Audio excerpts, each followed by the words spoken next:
The following program contains themes of a mature nature, including teen suicide. Viewer discretion is advised.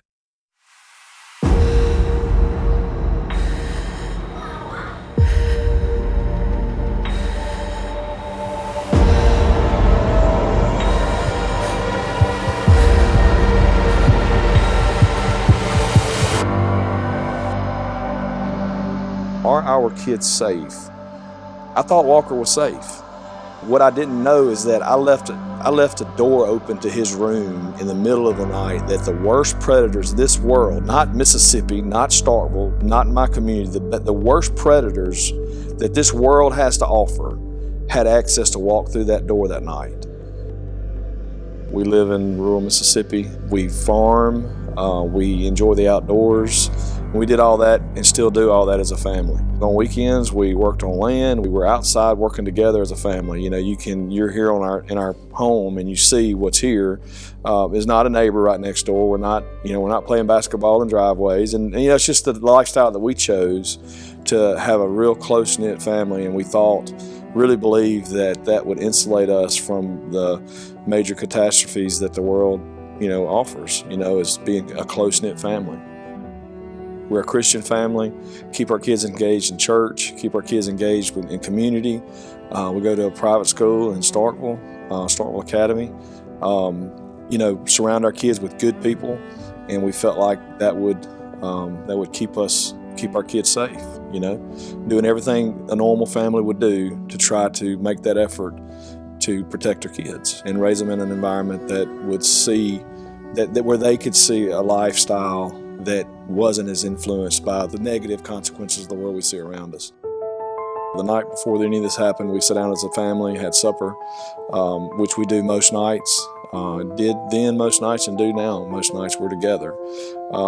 It was a normal night. There was not anything out of the ordinary. There was not anything that was giving you an idea that there was something wrong. And the reason, because there wasn't anything wrong. All this happened in one single night. Walker went to bed. My wife put him to bed, prayed with him. It was a completely normal night, nothing out of the ordinary. Around midnight, Walker was contacted by someone through Instagram pretending to be a young girl about his age. And the message was very straightforward. It just said, "Hey, what's up?" And Walker, thinking it was a real person, Walker responded, and they started having a conversation. It was a very innocent conversation. "Hey, what's going on with school? And I see you play football. How's football season going?" Some, very benign conversation, and they start very easily like that. So the conversation escalates to, "Hey, what do you look like right now?" And she'll ask the kid to send a photo of, what he looks like right now, a live photo. She'll start to send more and more flirtatious photos on her end at various stages of undress, kind of ramping up the pressure, the sexuality of the messages, and at some point she will send a nude photo first. At that point, she'll persuade and pressure the male target into returning that photo, one of himself. So what she invited Walker to do was join her in a chat room, not really a chat room, but the FaceTime portion, so to speak, of Instagram for a sexual encounter. And Walker agreed to do that. So, that, to kind of paint the picture of what that was, it was a sexual encounter between what Walker thought was, a teenage girl. Walker's a 16-year-old boy.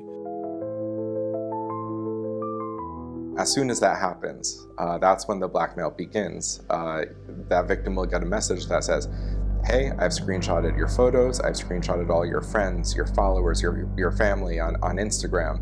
I'm gonna send this photo to all of them unless you pay me $300 right now." And they come straight back to Walker with, "Hey, we've got this video of you," and send it to him. And said, "We're fixing to send this to everybody in your Instagram list, everybody you're friends with, and your life's going to be over unless you pay us $1,000.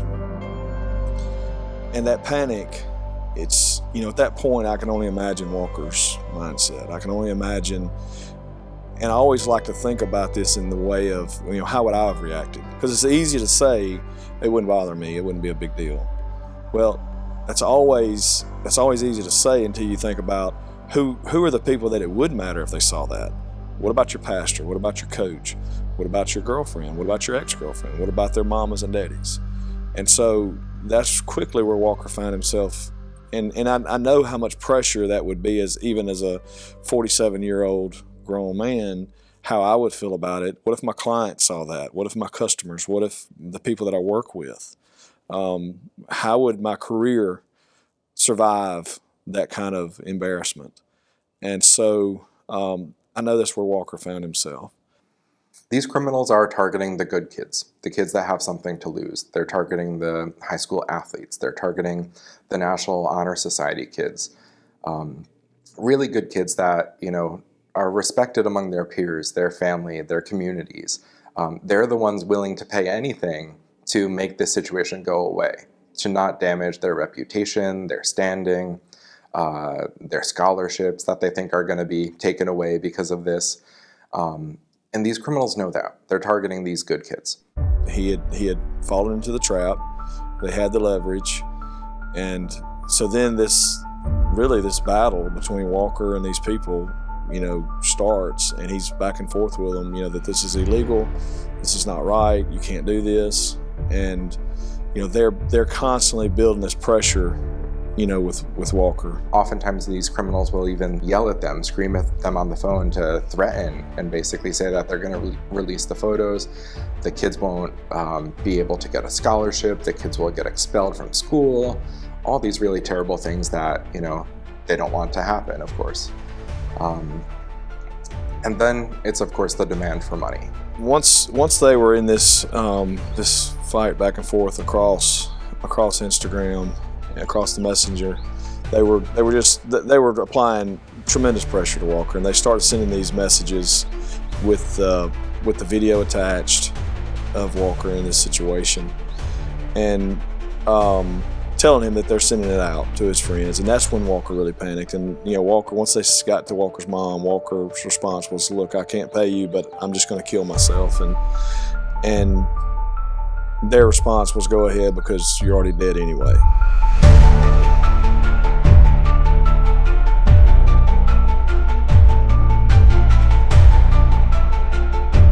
Yeah, Walker, he, shortly after that conversation, sometime in the morning, Walker went into my safe and got a handgun and went back up to his room and took his own life. And we didn't find Walker until the next morning. We got up the next morning, just anticipating a normal morning, and my wife and I kind of met in the living room and just having coffee, and she, just like she normally does, around 6:20 in the morning, goes up to the boys' room to wake them up, and she walks in and she finds Walker. Screamed for me to come upstairs, and the rest of the morning it's just confusion and chaos and a blur, really.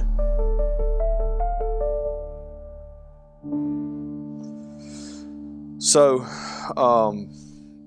at that point, we had no idea why whatsoever. We just knew that Walker was gone, and none of it made sense. Walker, what we knew about Walker is, as a kid, was he wasn't a tech person. Walker, he had a phone, obviously. He was on Instagram. He didn't spend hours and hours on it. Walker loved athletics. He loved the outdoors. He loved farming. We were a working family. We were always together. So none of it made sense, is what I want people to hear. It was not a situation that you could say, well, what were the signs that this could be the case, or anything like that. And at the time, we had no idea what would have caused it. And so we had to live with that for 6 weeks in speculation. We knew that, I felt like immediately, that the answer would be on his telephone. Just a kid doesn't go to bed healthy and commit suicide. There's a reason, and I knew that. I knew that the only place that could possibly be would be on his telephone. There was no note, there was no communication whatsoever that we found. So fast forward 6 weeks, we meet with the FBI, and they had found this. It had all been deleted. Walker had deleted it all off his Instagram, but they retrieved all that information, and went through that conversation with us and reassured us that this was the cause. This is what created the pressure for Walker to do what he did. And, you know, on one hand, people always ask me, you know, well, how did that feel? You know, there's obviously a sense of this is somebody's fault. I mean, as if somebody walked into his room and pulled the trigger themselves. At the same time, it reassured us of who Walker was. Well, we knew who he was, but in a situation like that, you've got to ask some questions of what went wrong, what could have happened. And they also were able to reveal to us the contents of his phone and his communications. Walker was just what we thought he was. Walker went to bed healthy just like we thought he was. Walker was very well socially adapted. Walker had tons of really good friends. I mean, solid, good friends. I'm not talking about bad influences. I'm talking about really good guys. And his communications revealed that. I mean, Walker's conversation, earlier that night he had been exchanging Bible verses with friends through text. I mean, so it was legitimately, Walker didn't have depression. He hadn't been dealing with suicidal thoughts. Walker went to bed to go to sleep and he encountered a predator through technology, through Instagram. So if we went back before technology, think about the weird uncle that gives you candy and wants you to sit on his lap, whatever stereotypical example you want to come up with. Now, with technology, they have a broad reach. And you can have somebody grooming your child while you're driving them to school while they're sitting in the back seat or right beside you. You can have a predator in the car with you and never know it. You could have a predator in your child's bedroom at night and never know it. From the beginning of the internet, wherever young people are, well, people with nefarious intent are also there. That's always been true. And that's especially true in digital spaces. Unfortunately for our family, me or my wife really understood that was even a possibility. So with this scam, these criminals are not operating out of a large call center like we typically think of, internet scammers and fraudsters coming from. The Yahoo boys in Africa, they tend to be, kind of in their own individual clusters, their own kind of small circle of friend groups.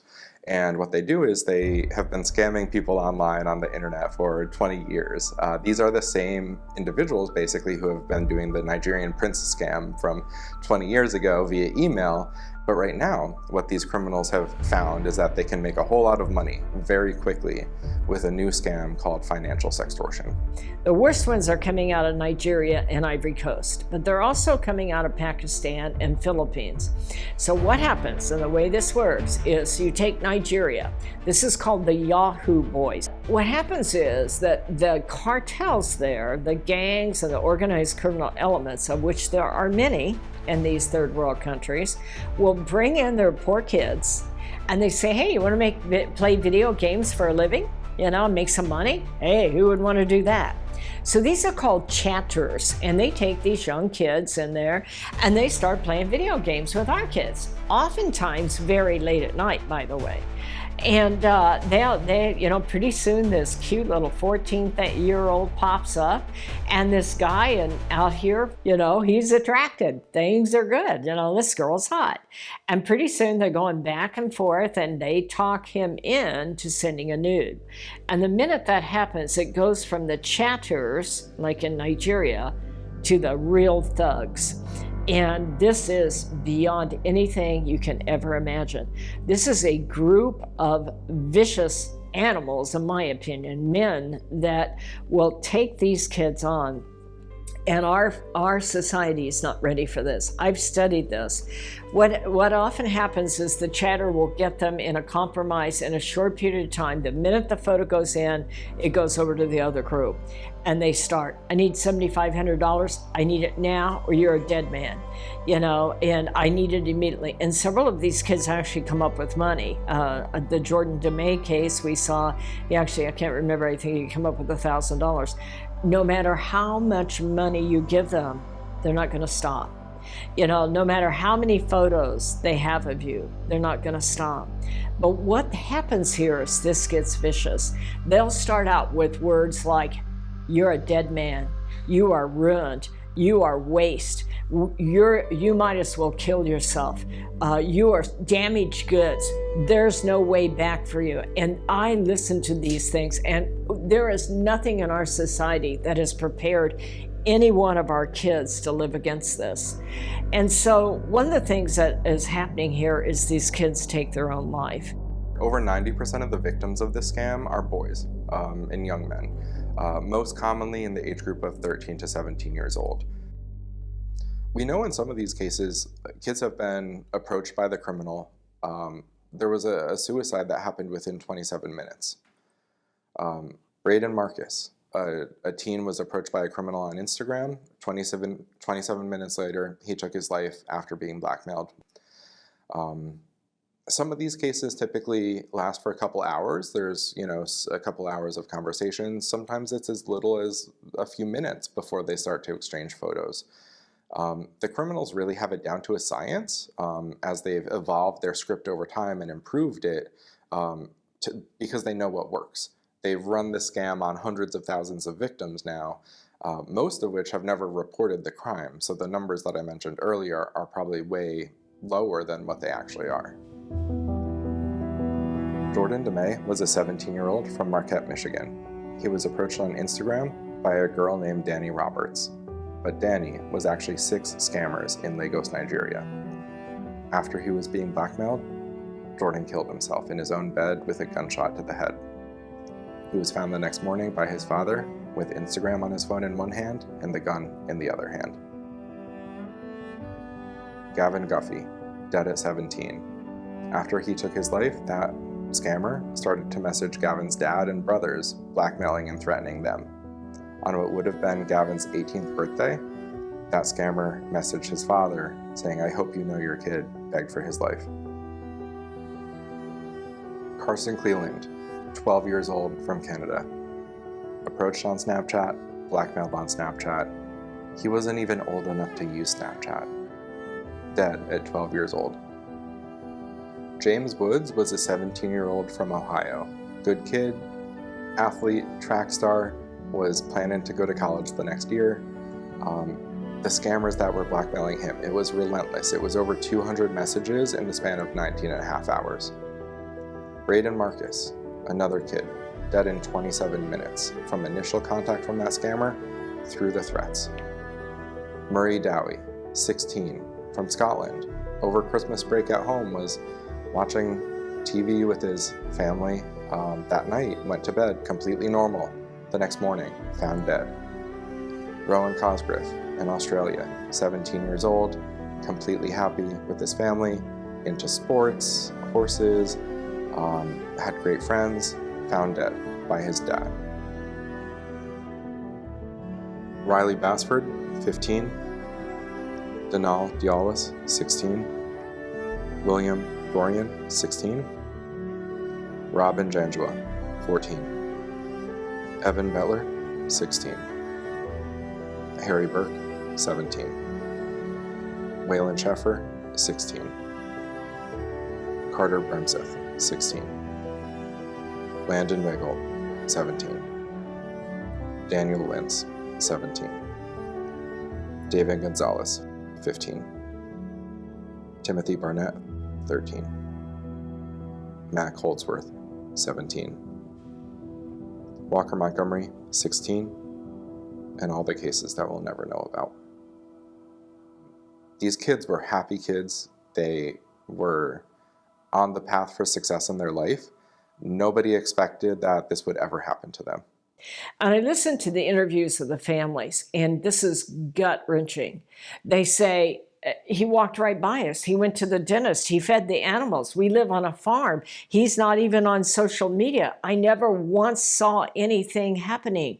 This kid is happy-go-lucky, and suddenly, poof, they take their own life. And I just think that we need to stop and address this. So what I would tell parents is recognize that technology is a threat. Now, is it the same threat for everybody? No, it's not. But if we don't pay attention as a parent and start to put some guardrails in place for our kids, the first thing that I would do, and if I could go back and do this, Walker would be here, Walker had no business with his phone in his room at night. Nothing productive happens for a teenager to have access to unlimited content, unlimited conversations from 10 o'clock at night to 6 o'clock in the morning. The research is clear. Their phone is on their bedstand. It's vibrating. It's constantly lighting up. It's constantly messages coming across. Their sleep is deprived, and they're not focused at school. Their habits are changing. You know, you think that your kids are safe at home. You think your kids are safe in their bed. They went to bed. They're going to wake up again in the morning. And we don't have that assurance with technology, unfortunately. You know, he loved football. He loved his coaches. He loved his teammates. He loved his people in his class, and they loved him. And that, with Walker especially, Walker, even as a little kid, he wanted to please. If he walked into the room and saw you, he would walk up to you, shake your hand, look you in the eyes, and he would be polite, and he was that kid. And if you were displeased with him, it hurt his feelings. It's just who he was. And so it was the perfect storm for Walker that created this pressure in the way he responds. But that was a vulnerability for Walker in that night. I thought Walker was safe. And the way I describe that sometimes is, you know, what I didn't know is that I left a door open to his room in the middle of the night that the worst predators of this world, not Mississippi, not Starkville, not in my community, but the worst predators that this world has to offer had access to walk through that door that night.